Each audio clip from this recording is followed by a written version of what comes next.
அன்பார்ந்த செம்மொழி நம்பி டிவியின் நேயர்களுக்கு அன்பான வணக்கம். அருமைக்குரிய நேயர்களே, நம்முடைய டிவியை சப்ஸ்கிரைப் பண்ணி பெல் பட்டனை அழுத்தி எங்களுக்கு ஆதரவு தரும்படி கேட்டுக்கொள்கிறோம். நீங்கள் சப்ஸ்கிரைப் செய்துவிட்டால் நாங்கள் போடுகின்ற பதிவு அத்தனையும் உங்களுக்கு நேராக உங்களுக்கு வந்துவிடும். ஆகவே மறக்காமல் சப்ஸ்கிரைப் பண்ணும்படி கேட்டுக்கொள்கிறேன். இன்றைக்கு நிர்மலா சீதாராமன் மத்திய நிதி அமைச்சர் அவர்கள் ஒரு அருமையான கருத்தை சொல்லியிருக்கிறார். என்னவென்று சொன்னால், அவர் என்ன நினைத்துக் கொண்டிருக்கிறார்கள் என்று தெரியவில்லை. இதெல்லாம் பாராளுமன்ற தேர்தல் கெட்ட நெருங்க அவர்களுக்கெல்லாம் இன்றைக்கு ஏதோ ஒரு குழப்பம், மூளையிலே குழப்பம் ஏற்பட்டு போய்விட்டது. அவர் சொல்லுகிறார், நம்முடைய முதல்வர் அவர்களுக்கு மழை பெய்து கொண்டிருக்கிறது, அதை பற்றி கவலை இல்லை, அவருக்கு கூட்டணி தான் முக்கியம் என்று சொல்லி இன்றைக்கு அவர் பேட்டி கொடுக்கிறார். யாரு? நிர்மலா சீதாராமன், நிதியமைச்சர். அம்மா, நான் கேட்கிறேன், சென்னையிலே மழை, சென்னை மழையிலே எந்த அளவுக்கு எங்களுடைய தளபதி பணியாற்றினார் என்பது எங்களுக்கு தெரியும். நம்முடைய முதல்வர் அவர்கள் வெட்டியை மடித்துக் கொண்டு தண்ணீரை நடந்து போய் மக்களுக்கு சேவை செய்தார். அதற்கு பிறகு பார்த்தா ரெயின்கோட் போட்டு கொண்டு வந்து சேவை செய்கிறார். அதற்கு பிறகு பார்த்தா பேண்ட் போட்டு வந்து அவர் சேவை செய்கிறார். இப்படி சுற்றி சுற்றி சுற்றி சுற்றி சென்னை மக்களுக்காக அவர் ஒரு முதல்வர் என்று கூட நினைக்காமல் சாதாரணமாக அவர் ஓடி ஓடி ஓடி பணியாற்றியதை மக்கள் பார்த்து கொண்டுதான் இருந்தோம். டிவியில பார்த்தோம், இதை போன்ற யூடியூப்ல பார்த்தோம், எல்லாவற்றிலையும் பார்த்து கொண்டு தான் இருக்கிறோம். அவரை நீங்கள் ஏமாற்ற முடியாது எங்களை. அது மட்டுமா, எவ்வளவு சீக்கிரமா உடனே 6000 வழங்கினார் பாதிக்கப்பட்ட மக்களுக்கு. சாதாரண விஷயம் இல்லை. இன்றைக்கு மக்கள் பாதிக்கப்பட்டிருக்கிற உணவு, உடை, பாய், ரொட்டி, பிஸ்கட், சாப்பாடு, இதையெல்லாம் இன்றைக்கு அரசு மூலமாக கொடுத்தார்கள். அந்த கட்சியின் சார்பில் இருக்கின்ற மாவட்ட செயலாளர்கள், பகுதி செயலாளர்கள், வட்ட செயலாளர்கள், இப்படிப்பட்டவர்களெல்லாம் இன்றைக்கு திமுக நிர்வாகிகள் தான் வந்து கொடுத்தார்கள். மக்களுக்கு வாரி வாரி வழங்கினார்கள் பாதிக்கப்பட்டவர்களுக்கு. வேற எந்த கட்சிக்காரர் வந்தா? பிஜேபி வந்து கொடுத்தாங்களா? இல்ல அதிமுக வந்து கொடுத்தாங்களா? இல்லையே. ஜெயலலிதா அவர்கள் முதல்வராக இருக்கின்ற பொழுது ஒரு பெரு வெள்ளம் வந்தது. அது செயற்கை வெள்ளம் தான். ஆனால் நடந்தது என்ன? அன்றைக்கு என்ஜிஓக்கள் நிறைய பேர் வந்தார்கள். வாலண்டரியா வந்து சென்னைக்கு உதவி செய்ய வேண்டும், இங்க இருக்கின்ற மக்களுக்கு உதவி செய்ய வேண்டும் என்று அவர்கள் தங்களால் முடிந்த பொருட்களை அவர்கள் சென்னைக்கு அனுப்பி வைத்தார்கள். அதையெல்லாம் வழியிலே மடக்கி லேபிள் ஒட்டி, ஜெயலலிதா படத்தை ஒட்டி லேபிளை ஒட்டி எடுத்துட்டு வந்து கொடுத்தது யார் என்று இந்த மக்களுக்கு தெரியும். நீங்க சொல்வதெல்லாம் நாங்கள் ஏற்றுக்கொள்ள மாட்டோம். ஆனால் இன்றைக்கு என்ஜிஓவே வரவில்லை. காரணம், இங்கு அவ்வளவு பெரிய மழை வெள்ள பாதிப்பு இருந்தாலும் ஆனால் அதெல்லாம் சீக்கிரமாக தீர்ந்து விட்டது.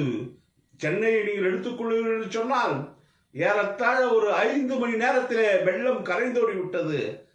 சென்னைக்கு பக்கத்திலே இருக்கின்ற புறநகர்களிலே சில பள்ளமான இடங்களிலே தண்ணீர் இருந்தது, அது கூட சரியாகிவிட்டது. அப்படி தொண்டு செய்கிறவரை போய் நீங்க சும்மா பேசக்கூடாது. என்ன, மோடி வந்துட்டாரா? உடனே ராக்கெட்டை பிடிச்சிக்கிட்டு வந்து தமிழ்நாட்டில் பிரதமர் வந்து இவ்வளவு வெள்ளச்சேதத்தில் பார்த்தாரா? இல்லையே. அவரு பாவம், அவர் அமைச்சராக அமைச்சாரு மிஸ்டர் ராஜ்நாத் சிங்க. அவர் வந்தாரு, பார்த்தாரு, பார்த்துட்டு அவரும் போயிட்டாரு. அதுக்கப்புறமா ஒன்றிய குழு வந்தது. நாங்கள் கேட்டோம். அவர் கேட்குறப்போ 480 கோடி நிவாரணமாக கொடுத்தாங்க. மீதியை கொடுக்கல, லேட் ஆகிடுக்குது. மக்களுக்கு அங்கங்கே சாலை எரிப்பு போன்றவையெல்லாம் செய்யணும். அதுக்குள்ளேயே வந்து தென்னகத்தில் மழை பெஞ்சிருச்சு. அங்கே வந்து அரிச்சுக்கிட்டு போயிடுச்சு, ரோடெல்லாம் அரிச்சுக்கிட்டு போயிடுச்சு. அங்கே ரொம்ப அதிகமாக பாதிச்சிட்டாங்க. இப்போ அவங்களுக்கு வேண்டிய தொண்டுகள் செய்யணும். அதுக்கு என்ன பண்ணாரு? அமைச்சர்களை அங்கே அனுப்பிச்சாரு.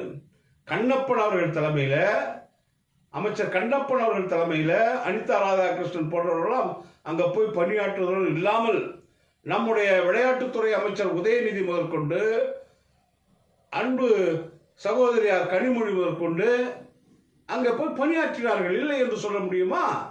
இதெல்லாம் பண்ணிட்டு நம்முடைய பிரதமர்கிட்ட அப்பாயின்மெண்ட் கேட்டிருந்தாரு பணம் வாங்கிறதுக்காக. ஏன் பணம் வாங்குறாரு? பிரதமர் கொடுக்கறது என்ன தமிழ்நாட்டுக்காகவா? இல்லை, பேரிடர் காலத்திலே பயன்படுத்துவதற்காக, பாதிக்கப்படுகின்ற மாநிலங்களுக்கு கொடுப்பதற்காக ஒரு நிதி ஒன்று இருக்கிறது. அது மத்திய சர்க்கார், ஒன்றிய சர்க்காருடைய பொறுப்பில் இருக்கிறது. அதை விடுவிக்க சொல்லி கேட்டு நேரடியாக பிரதமர்கிட்ட அப்பாயின்மெண்ட் வாங்கி போய் அவரை கை கொடுத்து அவர்கிட்ட அன்பா உட்காந்து எங்களுக்கு உடனே பணத்தை அனுப்புக என்று மனுவும் கொடுத்து கேட்டுக்கிட்டு வந்த முதல்வர். அவர் கேட்டுட்டு நேரா எங்க போனாரு? அவர் வீட்டுக்காக வந்தாரு. நேரா தூத்துக்குடி போனார். தூத்துக்குடி போய் அந்த மக்களை எல்லாம் பார்க்கறாரு, சுத்தி சுத்தி பார்க்கறாரு. மக்களுக்கு தேவையான சேவைகளை செய்யணும்னு உத்தரவுகள் போடுறாரு. உத்தரவுகள் போட்டு தான் வந்தாரு. நீங்க சும்மா மைக்கு கிடைச்சதுன்றதுனால அவர் நேராக கூட்டணிக்கு தான் முக்கியம், தமிழ்நாட்டு மக்கள் முக்கியம் இல்லைன்னு நீங்க சொல்றதெல்லாம் தமிழ்நாட்டு மக்கள் ஏற்றுக்கொள்ள மாட்டார்கள். நீங்கள் எப்படியெல்லாம் பொம்மாத்து காட்டீர்கள், என்னென்ன செய்வீர்கள் என்று தெரியும். ஏதோ தேர்தல் வருவதனால்தான் எப்படியெல்லாம் நீங்கள் தமிழகத்தில் பேசுகிறீர்கள் தவிர, தேர்தல் வரவில்லை என்றால் இங்கெல்லாம் நீங்கள் வரவே மாட்டீங்க. சும்மா எதையாவது பேசிக்கிட்டு இருக்காதீங்க.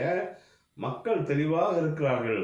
இன்றைக்கு திராவிட முன்னேற்ற கழகம் ஆட்சிக்கு வந்த பிறகு ஒரு கொரோனாவாக இருந்தாலும் சரி, ஒரு பெருமழையினால் ஏற்படுகின்ற அந்த தாக்கமானாலும் சரி, இப்படி ஏற்படுகின்ற இயற்கை இடையூறுகளாலும் சரி, மக்களுக்கு எந்த பிரச்சனையாக இருந்தாலும் ஓடி உதவி செய்பவர்கள் தான் திராவிட முன்னேற்ற கழக தோழர்கள், அதனுடைய தலைவர் மு.க. ஸ்டாலின் அவர்கள்.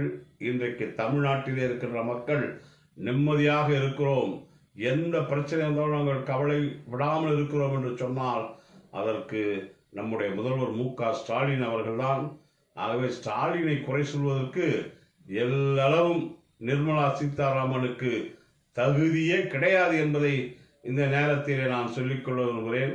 அவர்களாம் எழுதி வைத்ததை படித்து விட்டு போகிறவர்கள் ப்ராக்டிக்கலாக இருக்க மாட்டாங்க. ஆனால் எங்கள் கூடையே இருந்து மழை பெஞ்சாலும், வெயில் அடித்தாலும், நோய் வந்தாலும், எப்படிப்பட்ட சூழ்நிலை, இயற்கை கோளாறுகள் வந்தாலும் உதவி செய்பவர் நம்முடைய முதல்வர் மு.க. ஸ்டாலின் தான் என்பதை அவர்களுக்கு தெளிவாக நான் தெரிவித்துக் கொள்கிறேன்.